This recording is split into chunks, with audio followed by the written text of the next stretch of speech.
Les lauréats du défi Ose entreprendre Kamouraska sont dévoilés. Un comité citoyen pour un avenir plus juste.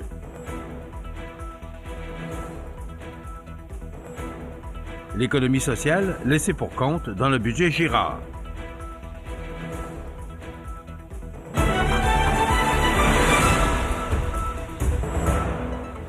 Vendredi 4 avril 2025. Bonjour mesdames et messieurs, bienvenue à votre bulletin d'information régionale sur le réseau de télévision CMA TV. Mardi dernier avait lieu la 27e édition du défi Ose entreprendre pour la MRC de Kamouraska, un événement hautement symbolique où le talent, la passion et l'audace ont été mis à l'honneur. 3 entreprises se sont démarquées lors de cette soirée de remise de prix, chacune incarnant à sa façon l'esprit d'innovation et d'engagement local. Dans la catégorie exploitation, transformation, production, c'est la ferme Rubasca, dirigée par Grégoire Gérardin et Delphine Jaffre, qui a remporté les honneurs.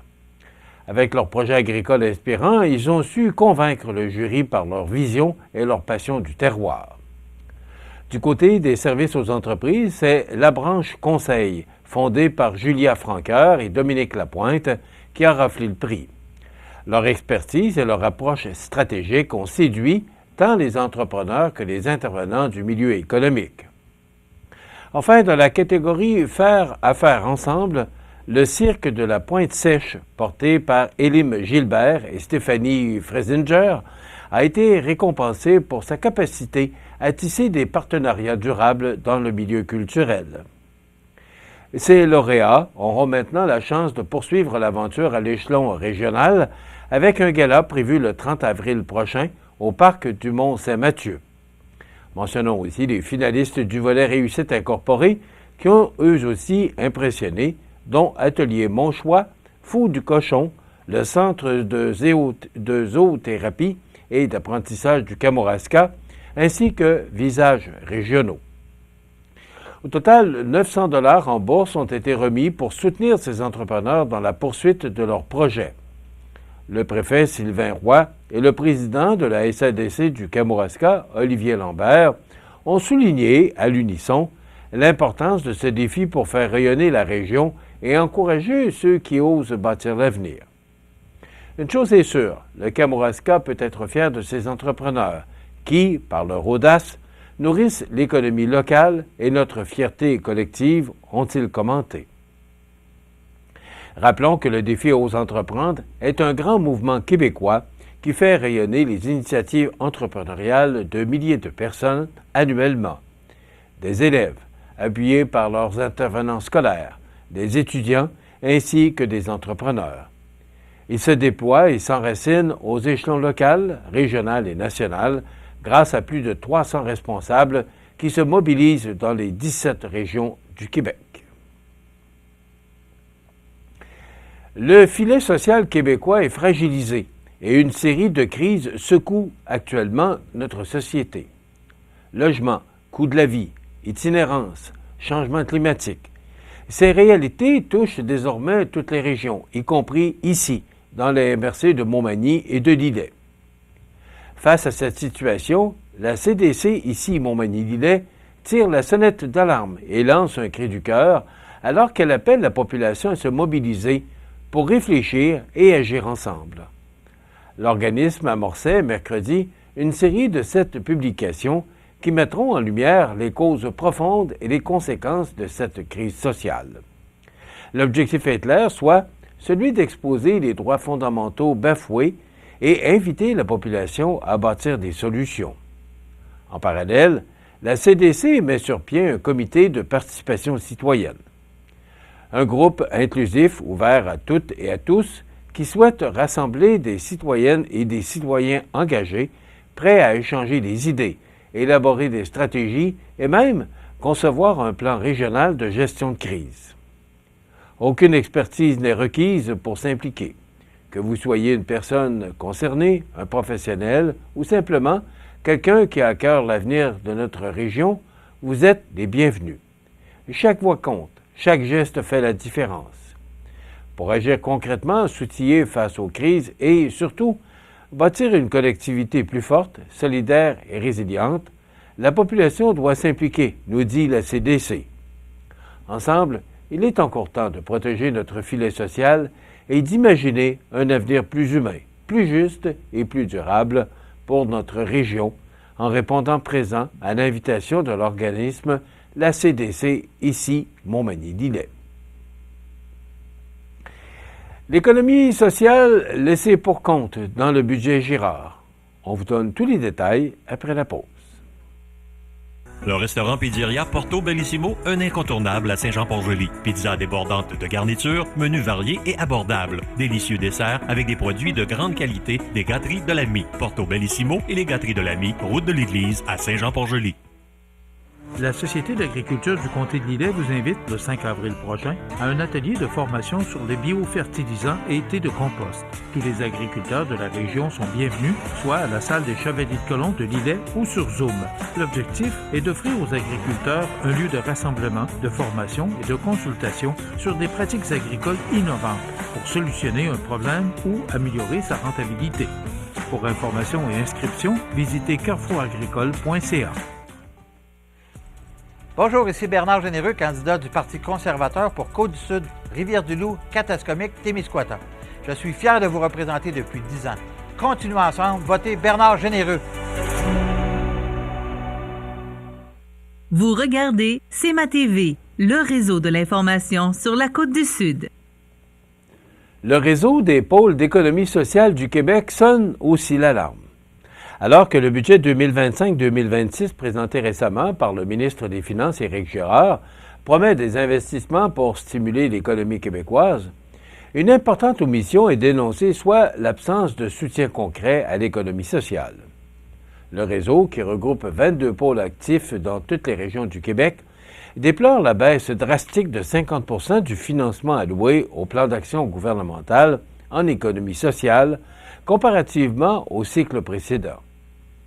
Cette coupure survient pourtant à un moment critique, alors que les régions font face à des défis économiques importants et à des incertitudes liées aux tensions commerciales internationales. Marie-France Baudry, porte-parole du réseau, rappelle que l'économie sociale est un moteur de développement local qui a toujours démontré sa résilience, même en période de turbulence. En 2023, grâce à l'accompagnement de ces pôles, ce sont 122 nouvelles entreprises collectives qui ont vu le jour, une hausse impressionnante de 139 % par rapport à l'année précédente. Selon Mme Baudry, les pôles d'économie sociale incarnent un modèle de gestion démocratique et participatif capable d'agir concrètement sur le terrain partout au Québec. Ils permettent non seulement la création d'emplois, mais contribuent aussi à la diversification économique régionale. Et les chiffres parlent d'eux-mêmes, puisque les 12 000 entreprises d'économie sociale au Québec génèrent près de 50 milliards de dollars en volume d'affaires et soutiennent quelques 220 000 emplois. Le réseau insiste sur l'importance de miser sur le reprenariat collectif, particulièrement dans un contexte où de nombreuses PME pourraient être transférées dans les prochaines années. De 2015 à 2021, en moyenne, 120 000 employés par année ont été concernés par une reprise d'entreprise, représentant un transfert d'actifs de 25 milliards de dollars annuellement. Face à la montée du protectionnisme américain, Marie-France Baudry affirme qu'il est temps de repenser notre modèle économique. Elle plaide pour une réorientation stratégique vers l'entrepreneuriat collectif, les circuits courts, l'économie circulaire et l'achat local. Le réseau demande donc au gouvernement de réviser ses priorités et de consacrer une part significative des 5,4 milliards de dollars d'investissement prévus à l'appui des entreprises d'économie sociale, véritables piliers de l'économie locale et régionale. Le service de la sécurité incendie et de la sécurité civile de Montmagny et Cap-Saint-Ignace donne le coup d'envoi à sa campagne annuelle 2025 de vérification des avertisseurs de fumée. Dès maintenant, près de 1500 résidences et logements seront invités à remplir un formulaire en ligne pour confirmer que leurs équipements de prévention incendie sont en règle.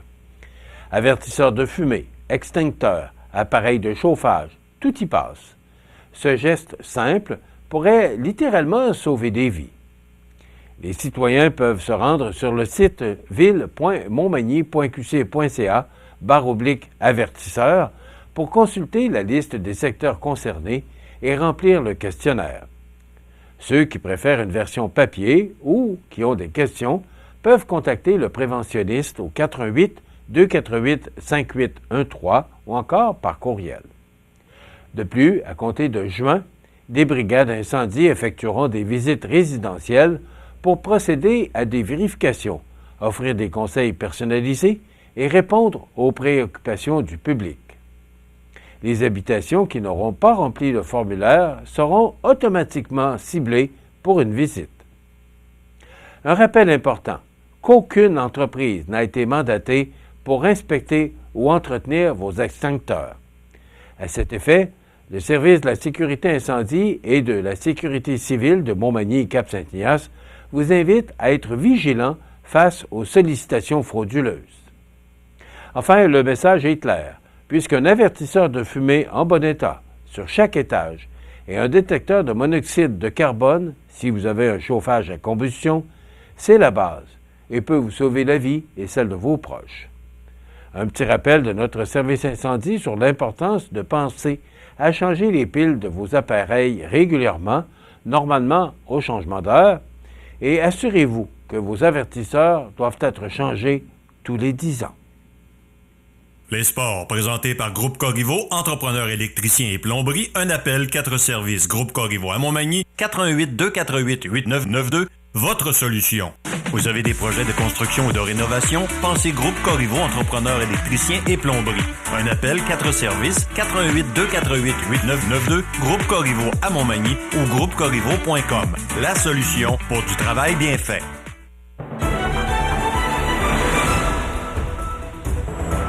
Au sport, la Ligue de hockey Côte-Sud est... on va reprendre ça, donc la grande finale, voilà, c'est plus juste, de la Ligue de hockey Côte-Sud s'est amorcée le week-end dernier avec la présentation des 2 premiers matchs de l'affrontement 4-7, mettant aux prises le Pavage Jéricho Saint-Jean-Port-Joli aux Mercenaires de Lotbinière. Après 2 rencontres, la série est égale 1-1, chaque équipe l'ayant remportée devant ses partisans. Cette série finale s'est mise en branle vendredi soir dernier devant une excellente foule au centre sportif de Saint-Gilles de Lotbinière. Profitant d'une poussée de 2 buts dès la période initiale, les Mercenaires de leur droit ont pris les devants 1-0 dans cette série, signant un gain de 5-1. L'action se transportait au centre Rousseau de Saint-Jean-Port-Joli samedi soir et menée par des doublés de Julien Hébert et Nicolas Lamarre, les joueurs du Pavage Jéricho ont créé l'égalité 1-1 dans la série avec un gain de 4-1 sur les Mercenaires. Après une période sans but ou une première période sans but, Alexandre Fortier a donné l'avance aux Mercenaires lors de la 12e minute de jeu en deuxième, puis, avant la fin de l'engagement, soit à 17:49, Julien Hébert créait l'égalité sur des aides de Louis-Charles Halley et Guillaume Chapados. La 3e période a été dominée par le Pavage Jéricho qui s'est inscrit à 3 reprises pour l'emporter. Hébert a tout d'abord inscrit ce qui allait devenir le but de la victoire, complétant une manœuvre d'Édouard Ouellette et Émile Lambert à 5:26. Nicolas Lamarre, avec son 7e des actuelles séries, accroissait cette avance à 17:42 avant de compléter la marque dans un filet désert à 18:16. Contrairement au premier match, cette deuxième partie a été des plus tranquilles, seulement 3 pénalités mineures ayant été décernées, dont aucune en 3e. Cette série finale se poursuivra ce vendredi 4 avril à 21h au centre sportif de Saint-Gilles, ainsi que demain, samedi, alors que tous les supporters du Pavage Jéricho de Saint-Jean-Port-Joli sont invités à 19h30 pour le match numéro 4 au centre Rousseau de Saint-Jean-Port-Joli. D'ailleurs, c'est la seule ligue qui demeure maintenant encore active dans le hockey régional. En terminant, une autre belle victoire du Canadien de Montréal sur les Bruins de Boston, 4-1 jeudi soir au Centre Bell. Gros week-end pour les Montréalais puisque samedi soir, le Canadien accueillera les Flyers de Philadelphie à 19h et dimanche, le Canadien visitera les Prédateurs de Nashville à 19h également. Voilà ce qui complète votre bulletin d'actualité en ce vendredi du 4 avril 2025. Dans un moment, les prévisions de la météo et l'état des routes. Voilà, c'est tout pour l'instant. Je vous souhaite de passer une excellente journée et surtout un bon début de week-end. Pour joindre la salle de nouvelles de CMA-TV, nouvelles au pluriel @cmatv.ca ou encore 88 281 13 13 poste 226.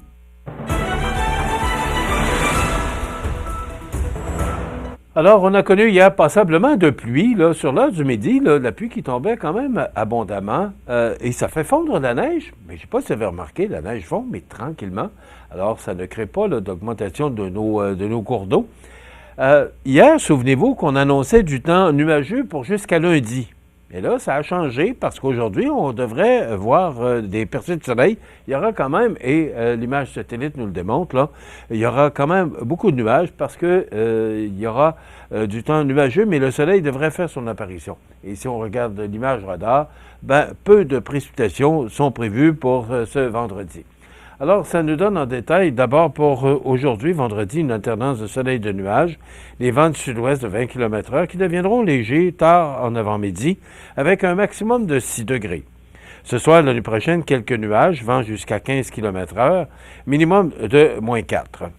Demain samedi, ennuagement, pluie ou neige qui débute tard en après-midi, des vents qui deviendront du sud-est à 20 km/h avec des rafales à 40 en après-midi.